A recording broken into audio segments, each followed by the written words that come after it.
저는 오늘 읽어드린 역대하 17장 1절에서 6절까지 말씀을 가지고 남유다 왕 시리즈 그 두 번째 여호사밧 왕에 대해서 살펴보려 함께 나누고자 합니다. 솔로몬 왕이 하나님 앞에 범죄함으로 인해서 한 국가가, 이스라엘이라고 하는 한 국가가 두 개의 국가로 나누어지게 됩니다. 10개의 지파, 여로보암 왕을 중심으로 한 10개의 지파가 북쪽에 사마리아를 중심으로 국가를 세우는데 그것이 북이스라엘입니다. 여로보암 왕 이후에 18명의 왕이 왕권을 이어서 나라를 다스렸지만 북이스라엘 왕 중에서는 한 사람도 하나님께 인정받는 선한 왕이 없었습니다. 결국 주전 722년 아수르에 의하여 멸망을 당하게 됩니다. 남유다는 유다와 베냐민을 중심으로 두 지파가 연합하여 남쪽 지방의 남유다를 건설합니다. 르호보암 왕이 초대 왕이었습니다. 그 뒤에 19명의 왕이 그 뒤를 이어서 나라를 통치했는데 그 중에는 하나님께 인정받는 왕들이 많이 있었습니다. 그 중에서도 하나님께 인정받는 가장 귀한 사역을 감당했던 3명의 왕을 뽑으라고 한다면 오늘 우리가 살펴볼 여호사밧 왕, 두 번째가 히스기야 왕, 세 번째가 남유다 말년의 요시야 왕입니다. 복습해 볼까요? 첫 번째 누구라고요? 두 번째, 세 번째 요시야. 아주 똑똑하십니다. 그만큼 이 세 사람은 인정받는 하나님의 왕이었습니다.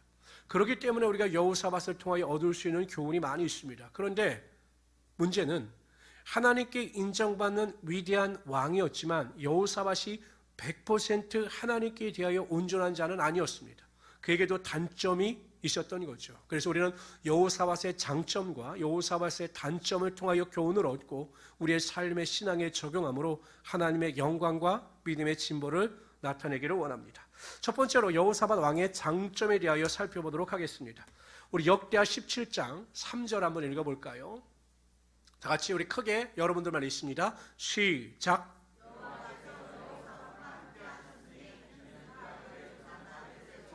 행하여 바알들에게 구하지 아니하고 여호와께서 여호사밧과 함께 하셨다라는 것입니다. 여호사밧 왕의 가장 큰 장점, 가장 큰 축복은 하나님께서 그를 떠나지 아니하시고 그와 함께 하심으로 그에게 지혜도 주시고 능력도 주시고 축복도 주셔서 하나님의 영광을 드러내게 하여 주셨다라는 것입니다. 성도 여러분, 하나님께서 함께 하시는 것보다 더 큰 축복과 은혜는 없습니다. 왜냐하면 하나님께서 함께 하시면 하나님께서 우리의 힘이 되시고 하나님께서 우리의 지혜가 되시고 하나님께서 우리의 능력이 되시며 하나님께서 우리 인생길을 인도하여 주시기 때문에 그 인생 가운데는 하나님의 은혜와 축복이 임할 수밖에 없는 것입니다.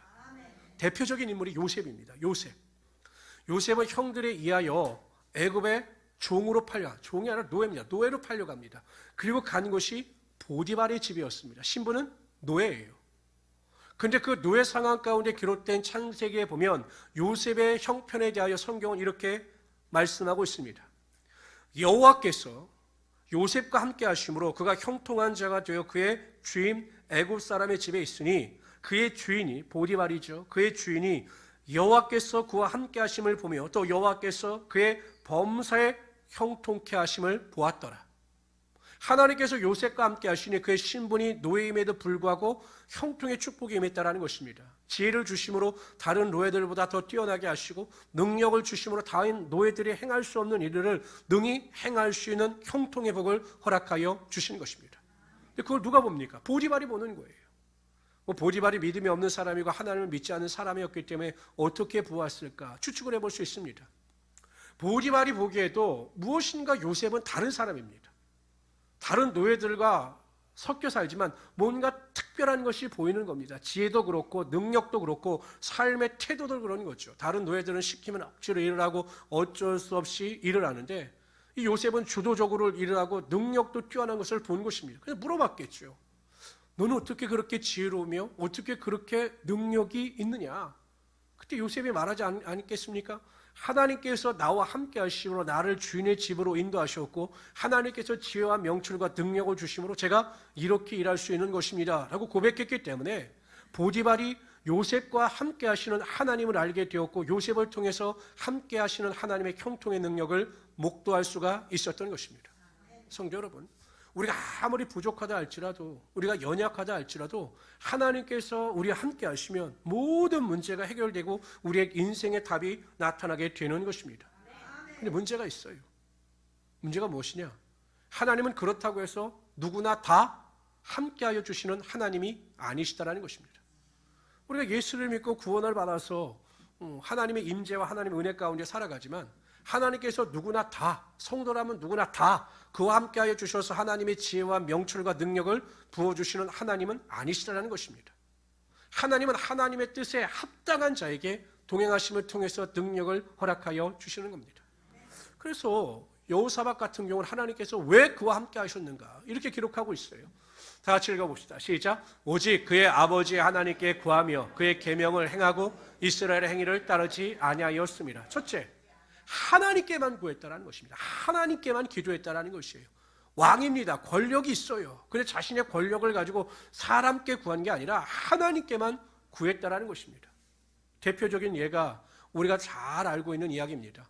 모압, 암몬, 마온의 연합군들이 남유다를 침략해 옵니다. 그런데 이 여호사밧과 이스라엘 그 남유다의 군대는 그 연합군들을 물리칠 수 있는 힘과 능력이 없었어요. 절체절명의 위기고 절대절망의 상황입니다.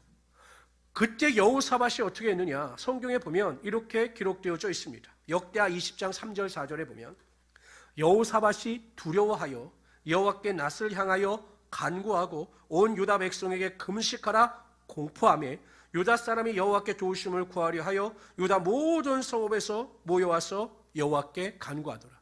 낯을 하나님께로 향했다는 것은 오직 하나님만을 바라보고 하나님만을 의지하겠다라고 하는 결단이에요. 금식 기도를 했다라고 하는 것은 내가 철저히 하나님만의 궁휼하심을 구하겠다라고 하는 마지막 몸부림입니다. 하나님만을 바라보고 하나님만을 의지하여 기도할 때 하나님께서 연합군들을 완전히 멸절시키시며 그에게 물질의 복도 허락하시는 하나님의 능력이 나타나게 하여 주셨던 것입니다.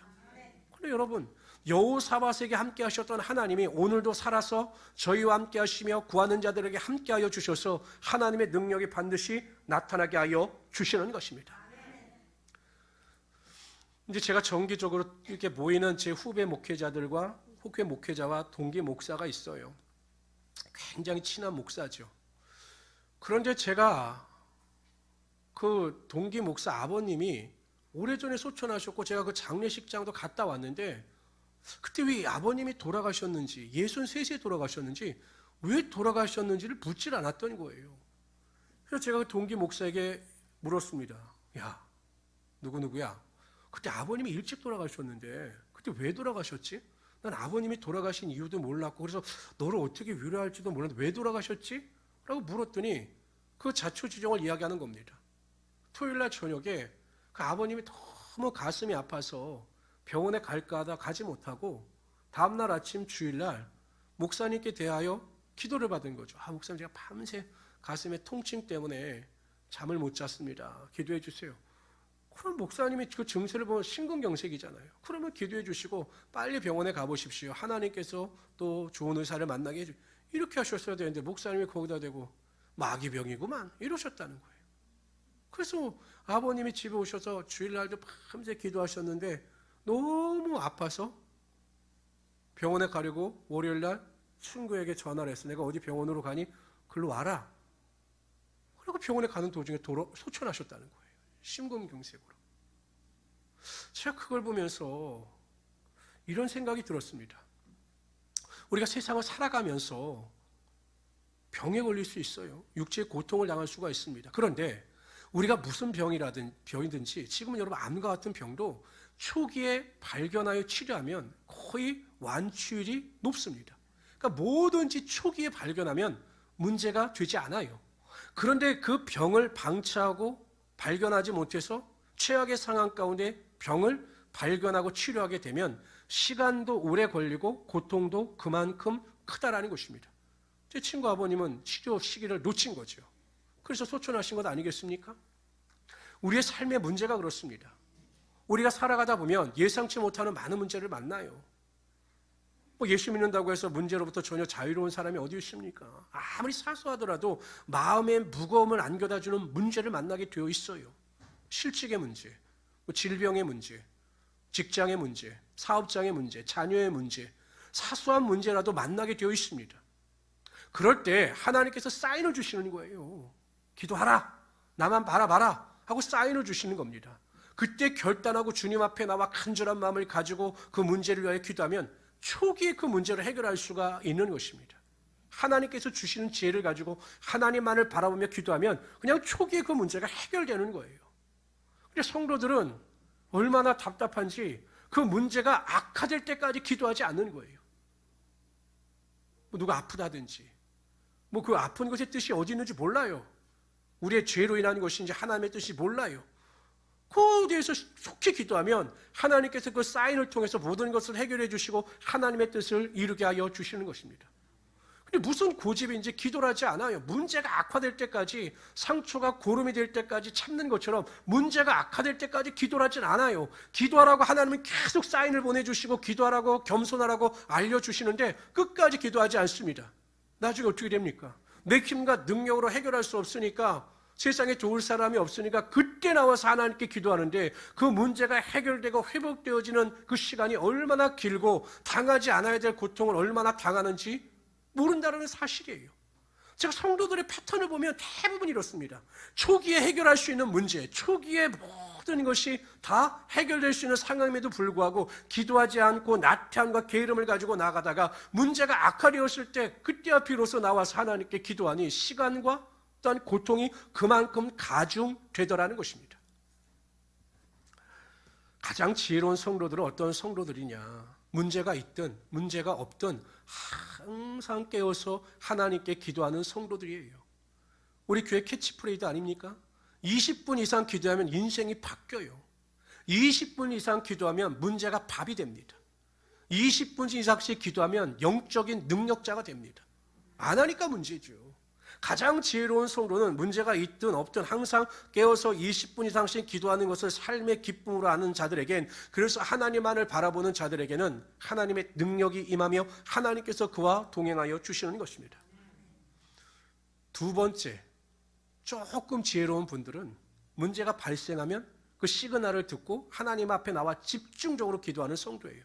이 정도 성도만 돼도 지혜로운 성도입니다. 하나님께서 나에게 원하시는 게 있구나. 이 고난과 환난과 여러 가지 병고의 문제가 하나님의 뜻이 있겠구나. 그럼 나와서 기도하면 하나님께서 알려주시고 그것을 이길 수 있는 믿음을 주셔요. 이 정도 성도도 지혜로운 성도입니다. 가장 지혜롭지 못한 성도는 고난과 환난이 와도 깨닫지 못하고 나태하고 게으르해서 하나님 앞에 나오지 아니하고 기도하지 않는 성도가 가장 지혜롭지 못한 성도입니다. 나중에 고통이 가중되어서 견딜 수 없을 때 나오면 당하지 않아야 할 고통과 어려움을 그만큼 경험하고 나와서 주님께 기도하는 건 아니겠습니까? 성도 여러분 기억하십시오. 항상 하나님만을 바라보고 하나님만을 의지하고 하나님께 소망을 주며 구하는 자를 하나님은 절대로 외면하지 않으셔요. 하나님은 우리의 작은 신음 가운데도 귀를 기울이시는 하나님이 되시는 것입니다. 오직 하나님께만 소망을 두는 자들에게는 하나님은 절대 우리를 실망시키지 아니하시는 하나님이 되시는 것입니다. 우리와 동행하여 주셔서 지혜도 주시고 명철도 주시고 길도 열어주셔서 하나님의 영광의 능력이 나타나게 하여 주시는 것입니다. 그런 믿음을 가지고 항상 하나님만을 바라보면서 미리미리 기도하고 하나님의 영광을 구하며 살아갈 수 있는 우리 성도들이 되시기를 주님의 이름으로 축원합니다. 두 번째로 여호수아의 강점은 하나님의 계명을 지켰다라는 것입니다. 보세요. 오직 그의 아버지의 하나님께 구하며 그의 계명을 행하고 하나님의 말씀을 행했다라는 것입니다. 하나님의 말씀을 행했다라는 것은 하나님의 말씀에 순종하고 하나님의 약속을 믿었다라는 것입니다. 그런데 여러분, 여호수아가 얼마나 하나님의 말씀을 사모하고 그 말씀의 은혜를 받았는지 자신도 은혜를 받았을 뿐만 아니라 백성들에게도 하나님의 말씀을 가르쳤습니다. 역대하 17장 9절에 보면 이렇게 말씀하셔요. 그들이 여호와의 율법책을 가지고 유다에서 가르치되 그 모든 유다 성읍들로 두루다니며 백성들을 가르쳤도다. 그러니까 하나님께서 주신 은혜를 가지고 다른 백성들에게도 하나님의 말씀을 가르쳤다라는 것입니다. 그래서 백성들을 하나님의 말씀 안에서 순종하며 살아가게 가르쳤다라는 것입니다. 사무엘상 15장 22절에 보면 하나님의 말씀에 불순종한 사울왕을 향하여 사무엘이 이렇게 이야기합니다. 순종이 제사보다 낫고 듣는 것이 수양의 기름보다 나으니이다. 순종이 가장 중요하다는 것입니다. 이해가 되든 이해가 되지 않든 나에게 불이익이 다가오든 하나님의 말씀에 순종하면 그 순종의 열매를 보시고 하나님께서 그 인생을 책임지신다는 것입니다. 어느 교회 권사님이 유방암으로 큰 고통을 당하셨습니다. 맨 처음에는 당황했죠. 왜냐하면 열심히 주님을 위해서 살았는데 왜 나에게 이런 고통이 다가오는가. 그래도 권사님은 실망하지 않으셨습니다. 자기 방에다 항상 기뻐하라, 쉬지 말고 기도하라, 범사에 감사하라 라고 하는 큰 글씨를 써서 방에 붙였습니다. 그리고 그 항암 치료를 받으면서도 그 고통 가운데 웃음을 잃지 않았어요. 그 성도들에게도 항상 친절하게 웃음을 잃지 않고 자신이 해야 할 일을 행하면서 여전히 이전과 같은 모습을 보이며 살았습니다. 목사님들과 성도님들이 그 권사님의 모습을 보면서 큰 은혜를 받고 그 권사님을 위해서 열심히 기도했습니다. 그런데 권사님이 5년을 생존하시다 그만 소천하고 말았습니다. 많은 성도들과 목사님 또한 가족들이 슬퍼했습니다. 그런데 그 뒤에 놀라운 반전이 일어납니다. 자녀들 가운데 교회 생활을 제대로 하지 않던 자녀들이 우리 어머니께서 교회에서 행하시던 일들을 자신들이 이어받아서 헌신하고 봉사하겠다라고 결심하고 교회에 나와서 열심히 주일을 감당하기 시작했습니다.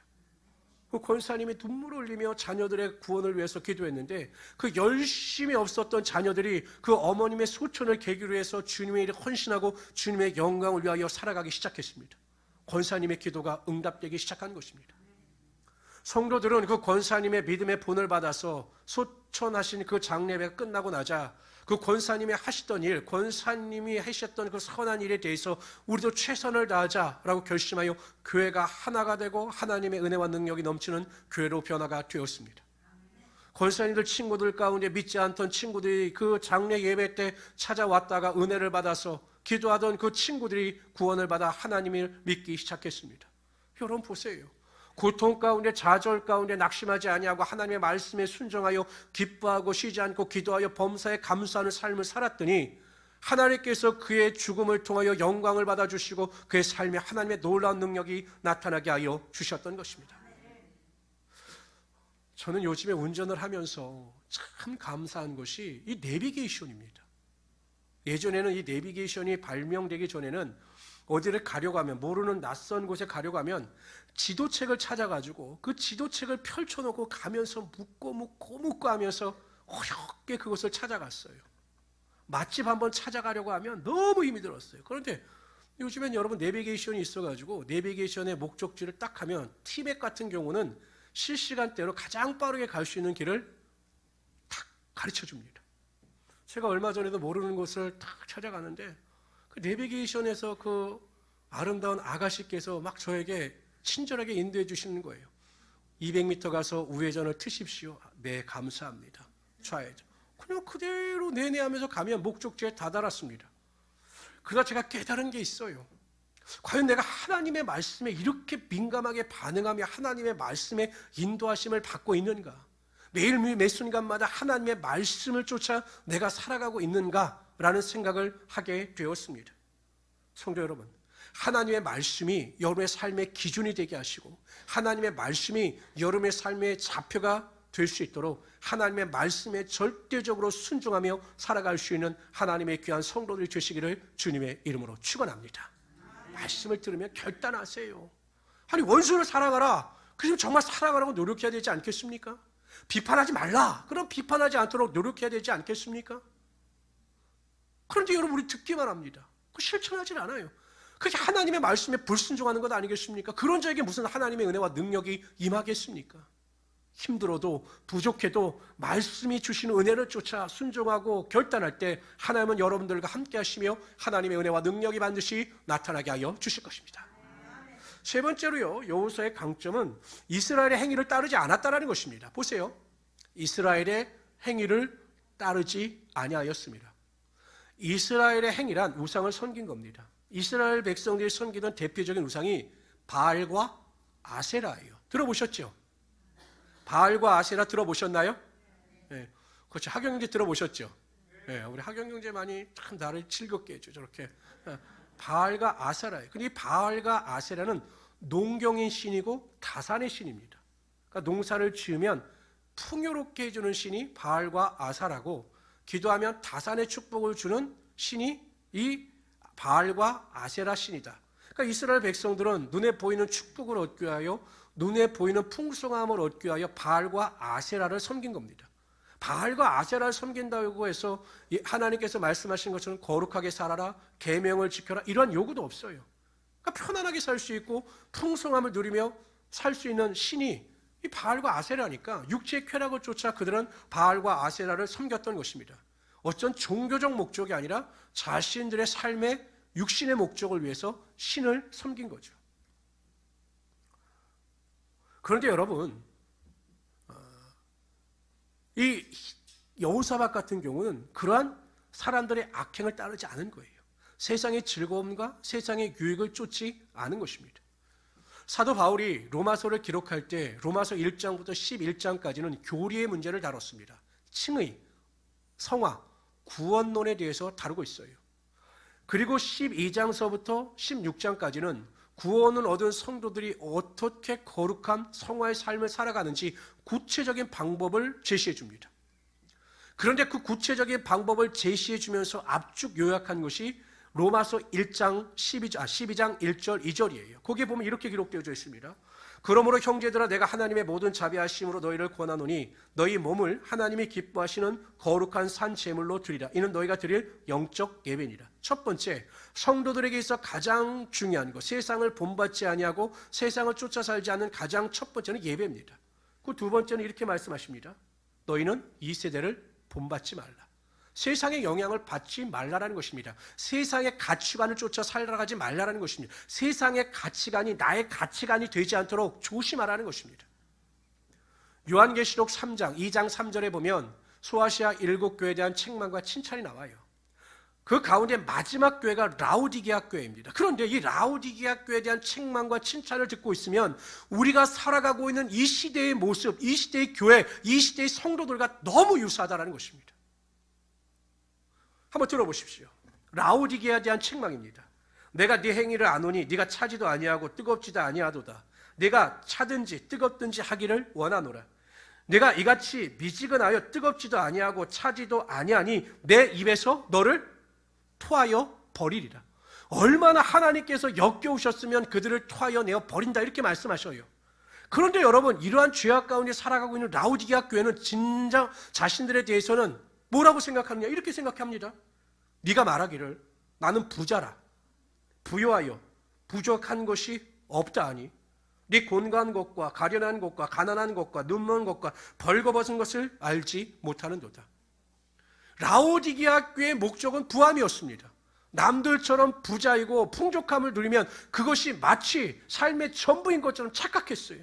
그래서 나는 부자다, 부족함이 없다, 나는 만족한다 라고 살아가는데 예수님께서는 그들을 향해서 너희가 곤고한 자다, 벌거벗은 자다, 눈먼 자다, 이렇게 책망하고 계시다는 사실입니다. 제가 아까 그 친구들과 동기 후배 목사를 만나는데 좀 조용한 곳으로 가자라고 해서 저기 행주산성에 좋은 카페가 있다고 해서 넷이 같이 갔어요. 그래서 이렇게 이제 외부에서 커피를 마시고 있는데 애기 엄마들이 하버니 정도 됐나? 저런 아이들 각각의 아이들을 데리고 한 6명 정도가 거기로 왔더라고요. 이제 차를 가지고 왔겠죠. 근데 이야기를 하는데 근데 얼핏 들어보니까 교회 이야기가 나오는 거예요. 교회 이야기가. 그러니까 목사들은 교회 이야기 나오면 아주 그게 관심을 갖고 듣거든요. 그래서 들어봤어요. 6명 중에 4명이 교회를 다니더라고요. 근데 뭐라고 이야기하냐면 웃으면서 나 요즘 교회 안 나가. 코로나 때문에 교회 안 나가. 위험하잖아.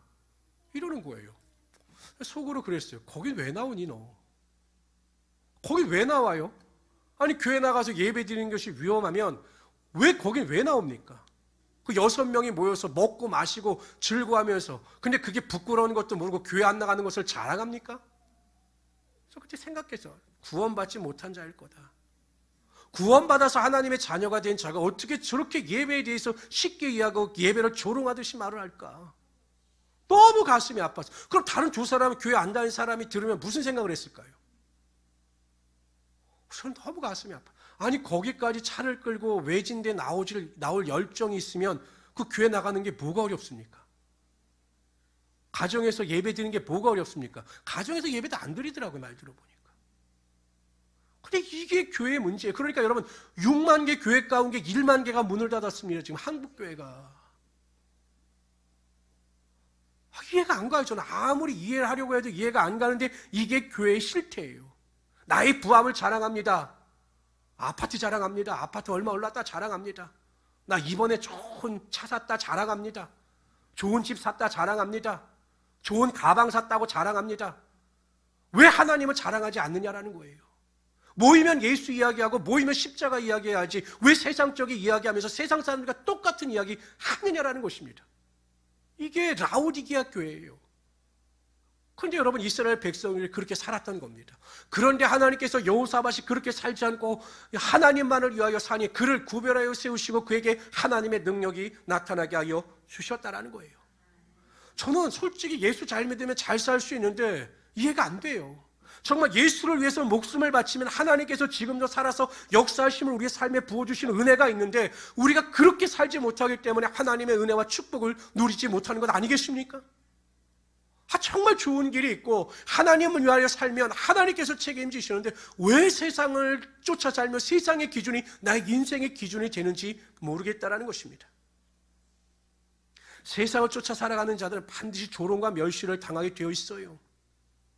여러분, 우리가 나중에 살펴보겠지만 히스기야 왕이요, 엄청난 하나님께 선한 왕이었습니다. 그래서 나중에 외국에서 온 사람들에게 자신의 것을 자랑합니다. 자신의 부함을 자랑해서 창고도 열어서 보여주고 막 내가 이렇게 잘 살았다는 걸 보여줘요. 하나님께 나중에 심판을 받아요. 우리가 자랑할 것은 우리의 믿음이에요. 우리가 자랑할 것은 우리의 정말 가정의 믿음의 보범입니다. 난 이렇게 예수를 믿는다 라고 하는 것 자랑, 물론 교만을 조심해야 되겠지만 우리의 믿음을 자랑할 수 있어야 하고 예수를 자랑할 수 있어야 되고 십자가를 자랑할 수 있어야 되고 교회를 자랑할 수 있어야 하는 것입니다. 전 우리 모든 성도님들이 세상의 도를 쫓지 않고 하나님의 도를 쫓아 하나님께 영광을 돌리며 모든 영광을 하나님께 돌리며 살아가심으로 하나님의 동행하심 가운데 축복을 누리며 살아갈 수 있는 하나님의 귀한 성도들 되시기를 주님의 이름으로 축원합니다. 오늘 말씀을 듣고 집에 가셔서 한번 내 삶을 뒤돌아보세요. 요 근래에 나를 기쁘게 하고 나에게 소망을 주는 요소들은 무엇인가? 나를 기쁘게 하는 것이 무엇인가? 예배인가? 기도인가? 말씀인가? 아니면 세상적인 것인가? 만약에 여전히 내가 세상적인 것을 쫓아 그것에 소망을 두고 있다면 돌이키셔서 하나님께 소망을 두고 하나님만을 위하여 살아갈 수 있는 하나님의 귀한 성도들이 되시기를 주님의 이름으로 축원합니다. 두 번째, 여호사밧의 단점에 대해서 살펴보도록 하겠습니다. 이렇게 장점이 많은 사람인데도요, 여호사밧도 단점이 많았어요. 어떠한 단점이었냐면 남유다와 북이스라엘 사이에 끊임없는 전쟁이 일어납니다. 그래서 이 여호사밧의 아버지 아사왕 때에도 북이스라엘 왕인 바사가 침공하여 아사왕을 힘들게 했어요. 그러니까 여호사밧이 생각하기엔 그렇다면 북이스라엘과 동맹을 맺어서 평화를 유지한다면 훨씬 더 편안하지 않겠는가, 모압, 암몬 이런 쪽을 신경 쓰는 게 더 용이하지 않겠는가 생각을 하고 아합 왕의 딸 아달랴와 자신의 아들 여호람과 혼인을 시켰습니다. 근데 여러분 알다시피 아합 왕이 북이스라엘 왕들 중에서 가장 악한 왕 아닙니까? 아마 하나님께 기도하지도 않았던 것으로 보여요. 그런데 여러분, 자신이 생각하기에 가장 지혜로운 선택이라고 생각하여 선택했는데 나중에 그 선택으로 인하여 큰 고통을 당합니다. 이 아합 왕이 그 암몬과 전쟁을 나갈 때 이 여호사밧이 찾아오거든요. 그러니까 여호사밧에게 요구하는 겁니다. 우리가 아람 군대하고 싸움을 해야 되니까 같이 나갑시다. 어쩔 수가 없어. 나가야 돼요. 나가기 싫은데도. 왜냐하면 사돈이기 때문에. 그런데 이 아합 왕이 뭐라고 이야기하냐면 당신이 나로 좀 변장을 좀 해달라. 변장을 했다가 여러분 죽을 고비를 넘깁니다. 하나님께서 그를 구해주시지 않으셨다면 그 여호사밧 왕은 그 아람과의 군 전쟁에서 죽었을 거예요. 다음에 아하시아라고 이 아합 왕의 아들과 사돈 관계니까 동맹을 맺어서 무역을 하다가 큰 실패를 당하고 맙니다. 본인이 지혜롭다고 선택한 그 선택이 최악의 선택이 되고 만 것이죠. 왜 그랬을까? 여호사밧이 하나님께 대하여 교만했기 때문입니다. 하나님, 이 정도면 내가 이제 하나님 없이도 잘 선택하고 잘 결정할 수 있습니다. 이러한 교만이 있었기 때문에 여호사밧이 그러한 우를 범하고 그것으로 인하여 큰 고통을 당할 수밖에 없었던 것입니다. 성도 여러분, 성도 생활에서 가장 중요한 것은 성도는 항상 하나님 앞에서 겸손한 자가 되어야 한다는 것입니다. 저는 영어 표현 중에서 가장 좋아하는 표현 중에 하나가 이거예요. I am nothing. 나는 아무것도 아니다. 옛날에 어떤 목사님이 좋은 표현을 썼더라고요. I am nothing 하면 내가 I am something이 된다는 거예요. 내가 하나님 앞에서 아무것도 아닌 존재로 인식하면 하나님께서 나를 특별한 존재, 의미 있는 존재로 만들어 주신다는 것이에요. 하나님은 하나님 앞에 겸손한 자를 반드시 높여주시고 하나님의 영광이 나타나게 하여 주시는 것입니다. 사도 바울처럼 여러분 똑똑한 사람이 어디 있어요? 사도 바울처럼 능력 있는 사람이 어디 있습니까? 근데 사도 바울은 자신이 보낸 서신서에 보면 항상 자기 자신을 다른 사람들에게 이렇게 표현합니다. 예수 그리스도의 종, 된 사도 바울. 거기서 종이 둘로스예요. 이 종이라고 표현할 수 있는 헬라어가 다양합니다. 그 중에서 가장 열악한 종, 노예가 둘로스예요. 근데 사도 바울은 자기 자신을 둘로스, 예수 그리스도의 노예다라고 겸손한 마음을 가지고 살아갔습니다. 그럴 때마다 민감하게 하나님의 뜻을 분별하여 하나님의 말씀에 순종하며 하나님의 인도하심 가운데 살아갈 수가 있었던 거죠. 여러분, 아시아에서 복음을 전하고자 할 때 하나님의 영, 성령께서 막으셨어요. 다른 사람 같았으면 자신의 고집대로 생각대로 밀어붙였을 것입니다. 억지로라도 갔을 거예요. 그러나 민감하게 하나님께서 막으시니까 겸손하게 순종하여 그 길을 걸어가지 아니하고 마지막에 드로아의 환상을 통해서 하나님께서 명령하신 대로 유럽에 들어갔을 때 복음의 능력이 유럽에 전달될 수가 있었던 것입니다. 꼭 기억하십시오. 나는 하나님의 둘로스입니다. 겸손한 자가 되십시오. 하나님께서 말씀하지 아니하시면 우리도 말하지 말아야 합니다. 하나님께서 우리에게 허락하시기 전까지는 우리는 아무런 액션도 취하지 말아야 합니다. 이것이 겸손이에요. 그러면 하나님께서 반드시 그 겸손 가운데 은혜와 능력을 베풀어 주시는 거죠. 교만한 사람은 어떤 사람이냐? 하나님 없이 사는 거예요. 여전히 믿는다고 하면서 하나님 없이 내 생각대로 내 방법대로 내 삶을 살아가는 자들입니다. 한순간도 기도하지 아니하고 무슨 일을 할 때마다 내 생각대로 결정하고 선택하는 거예요. 그 선택과 결정 가운데 하나님 함께 하시지 않겠죠? 동행하시지 않겠죠? 그렇기 때문에 항상 그 선택과 결정이 실패로 돌아갈 수밖에 없는 것입니다. 항상 겸손하셔서 하나님과 동행하시고 그 뜻을 분별하여 순종하며 살아갈 수 있는 하나님의 귀한 성도들이 되시기를 주님의 이름으로 축원합니다. 탈무드에 보면 이게 유대인들의 지혜서거든요. 탈무드가 성경 외에 기록된 탈무드. 거기에 보면 이런 질문을 던집니다. 가장 지혜로운 사람은 누구인가? 라고 질문을 던져요.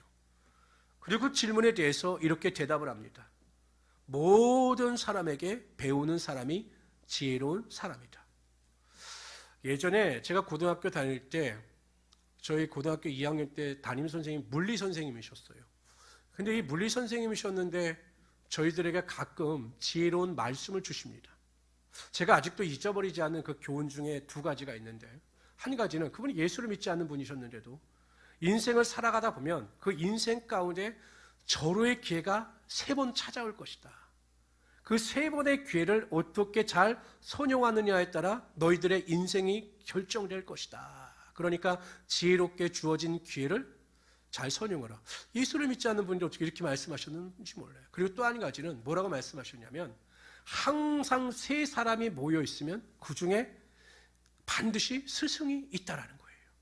그러므로 누군가 무슨 말을 할 때 그 말을 흘리지 말고 귀담아 들어서 너희들의 삶에 유용하게 사용하라.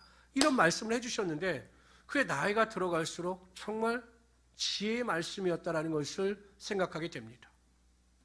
지혜로운 사람들, 다른 말에 수용을 잘하는 사람들. 여러분 솔직히 누군가 나에게 무엇을 지적해 주거나 무엇을 가르쳐 주면 기분 좋을 일이 뭐가 있겠습니까? 특히 나보다 경험이 미천한 자들이, 나이 어린 사람이 나에 대해서 충고해 주고 무슨 말을 하면 그게 여러분 기분 좋을 리가 없어요. 그러나 그것을 내 것으로 수용하여 받아들이면 오히려 발전이 있고 진보가 있다는 것입니다.